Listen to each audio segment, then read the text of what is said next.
અવાજ નહીં કરતી કિંજલ, પ્લીઝ. હું છું અને ગુલાબ પણ છે, પણ અવાજ નહીં. ઓકે? I am sorry. બાકી તો નથી ને? સોરી બોરી છોડ. આ શું? આ ક્યાં મળ્યું તને? અને તું એ મરી હોય ને હમણાં બહુ ચરબી ચડી છે ને તને? હા, ખબર છે ને તું હજી 15 નો જ છે અને આમ ચિઠ્ઠી લખીને ભાગી જવાતો હશે. હા, અને મને એમ કે તું ચાલ્યો ક્યાં ગયો તો? ચલ ધીમે. હવે હા, ધીમે જ છે બધું. અને તને ખબર છે અમારી તને ગોતવામાં શું હાલત થઈ હતી? ક્યાં ક્યાં નથી ગોત્યો તને. ને બિચારા પપ્પા તો. ભૂલ થઈ ગઈ કિંજલબેન. હવે અહીંયા ઉભા રહીને આપણે વધારે ભૂલ નથી કરવી. સાંભળ કિંજલ, અમે જ્યારે અહીંયા આવ્યા ને ત્યારે મને લાગે છે કે કોઈક તો અહીંયા હતું, એટલે જ અમારે છુપાઈ જવું પડ્યું. કદાચ રસિકાબેનનો કોઈ માણસ અથવા તો શર્માનો કોઈ માણસ હોય. અને જો એ ગુલાબને જોઈ જશે તો શું થશે એ તને ખબર છે. એટલે આપણે જલ્દીથી જલ્દી ઘરની અંદર ચાલે જવું જોઈએ. ઠીક છે? પણ મેં ક્યાં ના પાડી છે? ચલો. અરે ગુલાબ, તું સૌથી પહેલા જજે. ચલ, ચલો ચલો ચલો.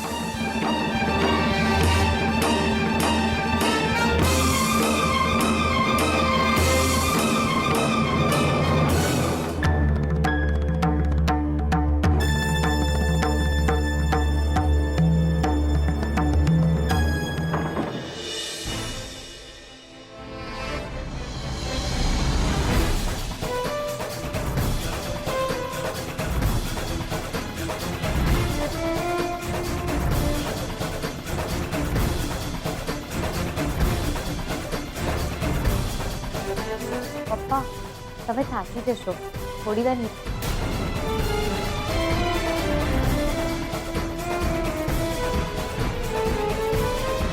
કોઈ કંઈ જ નહીં બોલે.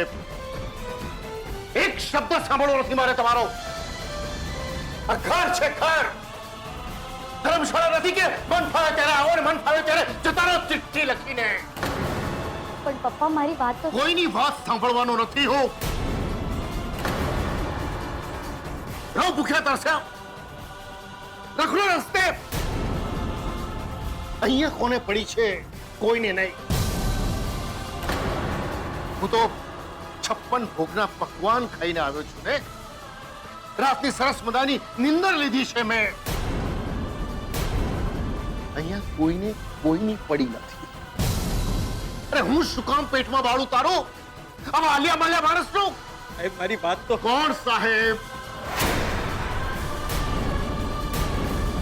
કયો સાહેબ? હા, હું તને ઓળખતો નથી. હું એક ગુલાબને ઓળખું છું જે કેટલો નાનો હતો, મારું બધું સાંભળતો હતો. હું એને ના પાડું ને તો એનામાં હિંમત હતી કે દુકાનનું પગથિયું પણ ઉતરે.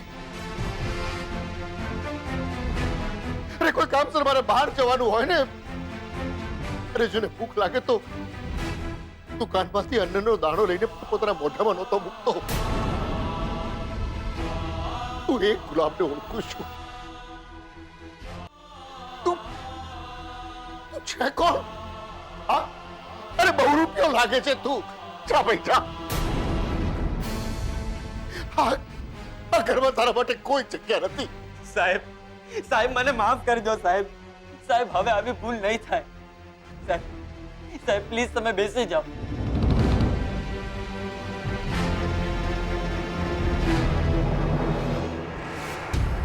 સાહેબ, તમે આમ આટા મારીને પોતાની તબિયત ના બગાડો.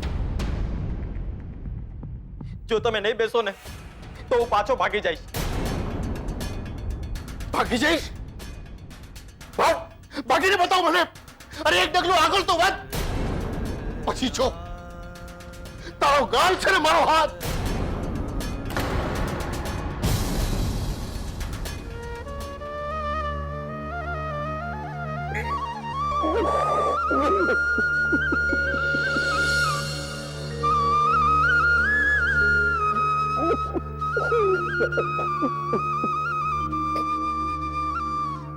ગુલાબ, ભાઈ ક્યાં જતો રહ્યો હતો? એક ચિઠ્ઠી લખી નાખી એટલે પતી ગયું બધું? હા? તને સહેજ પણ વિચાર ન આવ્યો કે તારા વગર તારા સાહેબનું શું થશે? ગુલાબ, હા, આ હૃદયમાં ધક થાય છે ને, એ માત્ર મારી 3 દીકરીઓ માટે જ નહીં.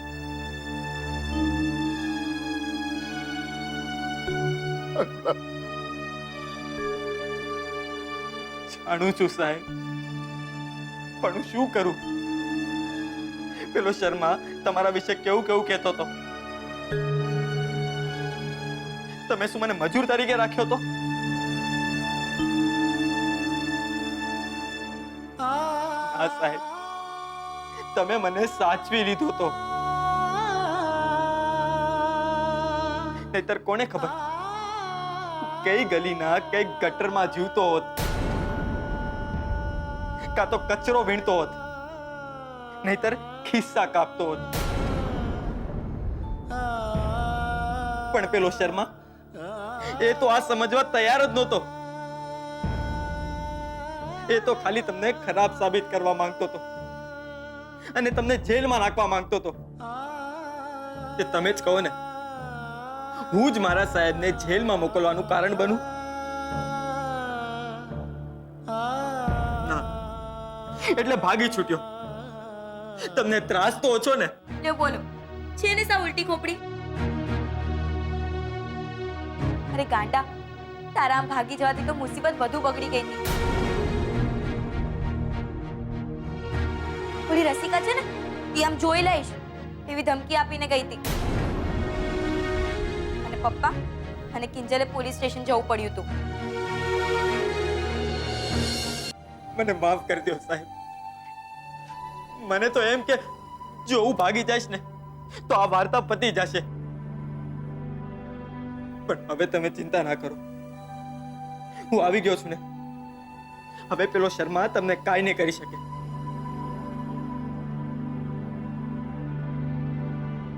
હું બધાને જવાબ આપીશ કે મારા સાહેબને અને મારા કિંજલબેનને કાંઈ પણ કર્યું છે ને તો આ ગુલાબ તમને છોડશે નહીં.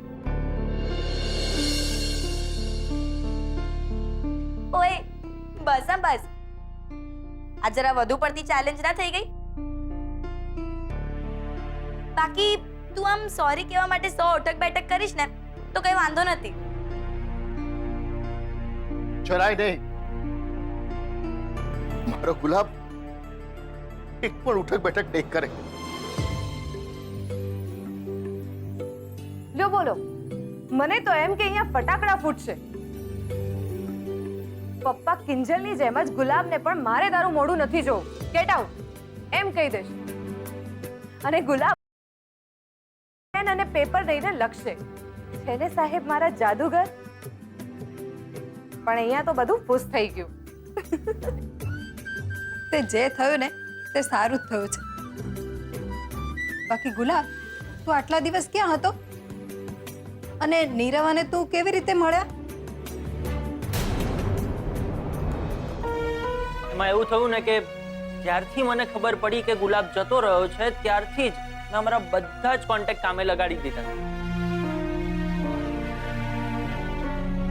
અને નસીબે એમાંથી કોઈકે ગુલાબને મુંબઈ તરફ જતી ટ્રેનમાં બેસતા જોઈ લીધું.